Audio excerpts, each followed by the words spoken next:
Hello everyone, good morning. मैं Pravesh Sharma. Welcome back to my channel. आज का हमारा टॉपिक है qualities of an ideal teacher. इसके अंतर्गत हम देखेंगे पर्सनैलिटी क्वालिटीज अर्थात व्यक्तिगत गुण। एक अध्यापक में अनेक गुणों का होना अनिवार्य होता है क्योंकि वह भविष्य का निर्माता होता है अथवा राष्ट्र का निर्माता होता है। इस संबंध में W.H. रायबर्न ने लिखा है, The success of teaching process will depend on the teacher, on his knowledge and skill, but especially on his general personality and qualities of life and character। अर्थात शिक्षण प्रक्रिया की सफलता अध्यापक, उसके ज्ञान, उसकी कुशलता और विशेषकर उसके व्यक्तित्व एवं उसके चारित्रिक गुणों पर आधारित होती है। अध्यापक के व्यक्तिगत दृष्टि से अनेक गुण उसमें होने चाहिए क्योंकि जो शिक्षण की सफलता है उसी पर निर्भर होती है। तो इसमें हम एक एक पॉइंट करके हम देखेंगे इसके कौन कौन से ऐसे व्यक्तित्व के गुण होने चाहिए। जिसमें फर्स्ट पॉइंट है अट्रैक्टिव पर्सनालिटी अर्थात आकर्षक व्यक्तित्व। अध्यापक के व्यक्तित्व के आकर्षक होने का तात्पर्य ये कदापि नहीं है कि अध्यापक को सुंदर होना चाहिए, खूबसूरत होना चाहिए, बल्कि आकर्षक व्यक्तित्व से तात्पर्य यहाँ पर ये हो जाता है कि अध्यापक की वेशभूषा उचित होनी चाहिए व उसके सजने संवरने का ढंग अध्यापक की गरिमा के अनुरूप होना चाहिए। ऐसा ना हो कि बहुत ज़्यादा मेकअप करके, भड़कीला मेकअप करके बच्चों के सामने उपस्थित हो जाए, चमक धमक के कपड़े पहनकर, या फिर नए नए ऐसे डिज़ाइन आ रहे हैं जो कि ऐसा प्रतीत होता है जैसे कि शायद अजीब आकर्षण है या अजीब व्यक्तित्व है, या फिर बच्चे एक तरह से उस पर हंसने लगे। ऐसा ड्रेस या फिर मेकअप आदि नहीं करना चाहिए। उसे चमकीले व भड़कीले कपड़े कदापि नहीं पहनने चाहिए और ना ही उसे अपनी ओर से इतना लापरवाह हो जाना चाहिए कि गंदा प्रतीत हो।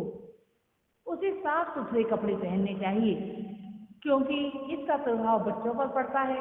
कभी आपने ये भी देखा होगा कि कोई बच्चा अपने घर पर जाकर कहता है कि हमारे अध्यापक, हमारी शिक्षिका ने ऐसी ड्रेस पहनी है, हम भी ऐसी ही ड्रेस पहनेंगे, या फिर हम उनके बालों का स्टाइल ऐसा है तो हम भी ऐसा ही स्टाइल बनाएंगे। तो यहाँ पर यही बात या यही तथ्य निकल कर आते हैं कि बालकों पर उसका पूरा प्रभाव पड़ता है और बालक वैसा ही बनना चाहते हैं। इसलिए जो व्यक्तित्व है संयमित होना चाहिए। यहाँ पर आकर्षक व्यक्तित्व के तात्पर्य ये है कि प्रतीत होना चाहिए कि वह व्यक्ति एक अध्यापक है। नेक्स्ट पॉइंट में देखेंगे गुड हेल्थ अर्थात उत्तम स्वास्थ्य। हम सब ये जानते हैं कि शरीर स्वस्थ होता है तो मन भी प्रसन्न होता है, अथवा ये कह सकते हैं कि स्वस्थ शरीर में ही स्वस्थ मस्तिष्क का वास होता है। इस कारण अध्यापक को भी अपने स्वास्थ्य के प्रति जागरूक रहते हुए उस पर यथा समय ध्यान देना चाहिए। यदि एक अध्यापक बीमार है, शारीरिक दृष्टि से अस्वस्थ है, तो उसके अंदर स्वतः ही चिड़चिड़ापन आ जाएगा, रूखापन आ जाएगा और पढ़ाने में मन नहीं लगेगा, थकान उत्पन्न होने लगेगी तथा दूसरे व्यक्तियों के साथ बैठने उठने में भी उसे प्रॉब्लम क्रिएट होने लगेगी। बच्चों से वार्तालाप करते समय भी उसे मानसिक थकान का अनुभव होने लगेगा, पढ़ाने पर अपने ध्यान को कदापि केंद्रित ना कर पाएगा। इसलिए उत्तम स्वास्थ्य बनाए रखना चाहिए। वह उत्तम स्वास्थ्य जो है सबसे बड़ा धन होता है, ये कह सकते हैं इस संदर्भ में। नेक्स्ट पॉइंट में हम देखेंगे मोटिवेटिंग पर्सनालिटी अर्थात प्रेरणादायक या प्रेरणास्पद व्यक्तित्व। जहाँ अध्यापक के आकर्षक व्यक्तित्व और स्वस्थ शरीर उसके लिए आवश्यक गुण हैं, जैसा कि अभी बताया गया था, वहीं विद्यार्थियों की दृष्टि से ये ज़्यादा आवश्यक हो जाता है कि एक टीचर एक चैतन्य प्राणी के रूप में बच्चों के सामने उपस्थित हो और सामने उपस्थित होकर अध्यापन कार्य कराए। वह यदि निर्जीव सा पता चलेगा अथवा ऐसा लगेगा बुझा हुआ सा है या थका हुआ प्रतीत होगा तो बालकों को प्रेरित कर सकने में वह असमर्थ रहेगा। उसे बालकों के समक्ष क्रियाशील इस कारण भी रहना पड़ता है या पड़ना चाहिए जिससे बच्चों पर उसका प्रभाव सकारात्मक पड़े। इस संबंध में ऑथर ने लिखा है, in its reflect influence upon the children but also in minimising the number of interruptions due to general fatigue. अर्थात सफल शिक्षण के लिए अध्यापक में जीवन शक्ति का होना आवश्यक है। ये केवल इसलिए ही नहीं है कि इसका प्रभाव बालकों पर प्रतिबिंबात्मक रूप में पड़ेगा, परंतु थकान से उत्पन्न हुई बाधाओं को कम करने के लिए भी ये आवश्यक हो जाता है। नेक्स्ट पॉइंट में हम देखेंगे अध्यापक का चरित्रवान होना, good character of the teacher. अध्यापक का चरित्र ऐसा होना चाहिए जिसका प्रभाव छात्रों पर पढ़े और स्वयं अध्यापक का नाम प्रसिद्धि के स्तर पर जाए। प्रायः बच्चों के लिए उनका अध्यापक उनके लिए आइडियल होता है और यह आदर्श व्यक्तित्व का ऐसा होना चाहिए, यानी व्यक्तित्व एक आदर्श व्यक्तित्व ऐसा होना चाहिए जिसका अनुपालन करके छात्र ठीक दिशा की ओर जाएं या ठीक दिशा में उन्मुख हो सकें, अपने लक्ष्य को प्राप्त कर सकें। क्योंकि हमें ये बात सदैव ही ध्यान रखनी चाहिए कि यदि धन खो जाए तो कुछ भी नहीं खोता है, यदि स्वास्थ्य खो जाए तो कुछ खो जाता है, यदि चरित्र खो जाता है तो सब कुछ खो जाता है। If wealth is lost nothing is lost, if health is lost something is lost, if character is lost everything is lost. Real में ये देखा जाता है कि एक अच्छा अध्यापक जो होता है उसके लिए चरित्रवान होना आवश्यक हो जाता है। धैर्यवान होना, दृढ़ संकल्पी होना, यानी कि जो सोचा है वह कार्य करने वाला होना चाहिए। जैसे कि यह पढ़ाने के लिए सोचा है तो टालम टोल नहीं करनी चाहिए। साहसी होना चाहिए, उदार, ईमानदार, निष्पक्ष, सत्यवादी, आशावादी, न्यायप्रिय, सहयोगी, सहानुभूतिपूर्ण व आत्मविश्वासी होना आवश्यक है।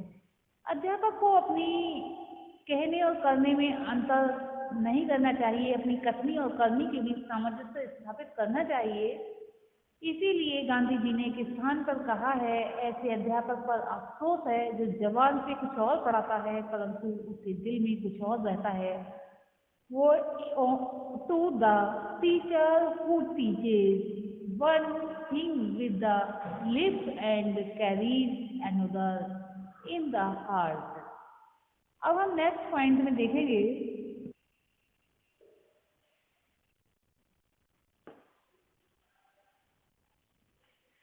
नेतृत्व की क्षमता होना, एबिलिटी टू लीडरशिप।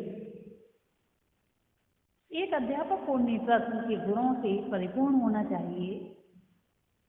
इसका आशय ये नहीं कि अध्यापक को राजनीतिक सरपंचों से परिपूरित होना चाहिए। नेतृत्व की क्षमता का आशय ये है कि अध्यापक में ये क्षमता हो कि वह अपने छात्रों का मार्गदर्शन करके उन्हें गाइडेंस देकर उन्हें सही मार्ग पर चलने हेतु प्रेरित कर सके।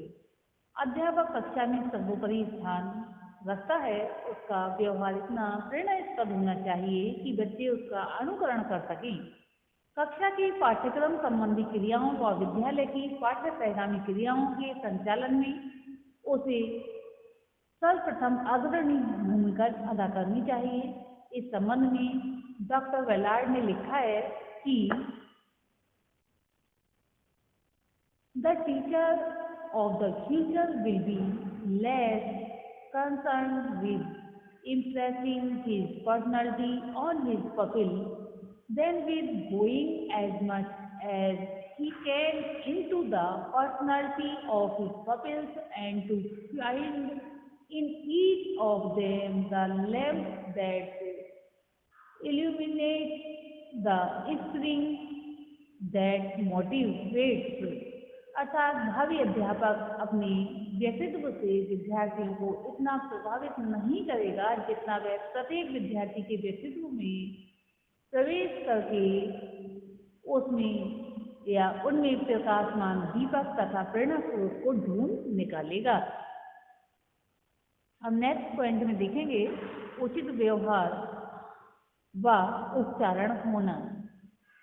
गुड वॉइस एंड प्रोनाउंसिएशन, उचित स्वर तथा उच्चारण होना, यानी कि गुड वॉइस एंड प्रोनाउंसिएशन।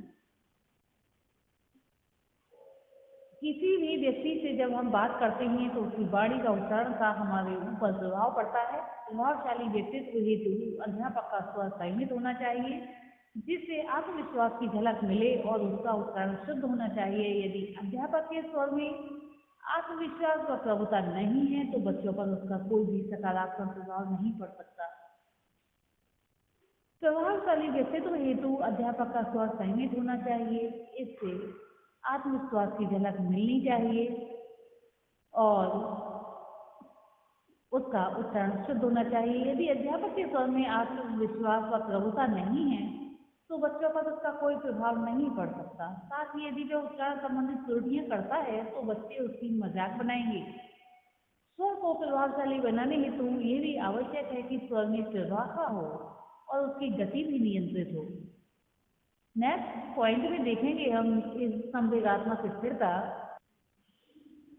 अध्यापक को ना तो संवेगों का प्रदर्शन बहुत उद्वेलित होकर करना चाहिए और ना ही प्रदर्शन के प्रति निष्क्रिय होना चाहिए, अर्थात उसके अंदर इमोशनल स्टेबिलिटी होनी चाहिए, उसमें संवेगात्मक स्थिरता हो। इसका अर्थ ये है कि आवश्यकता के अनुसार संवेगों का प्रदर्शन करे। उसे पल में गुस्सा पल में हंसी के सिद्धांत का अनुगमन कदापि नहीं करना चाहिए, क्योंकि बालकों की समझ के यदि वह ऐसा करेगा तो बच्चे उसे समझ ही नहीं पाएंगे और शिक्षक के स्थिर व्यवहार से बच्चों की समक्ष अनेकों समस्याएं उत्पन्न हो जाएंगी, जिनका कुप्रभाव विद्यालय के संपूर्ण वातावरण पर पड़ सकता है।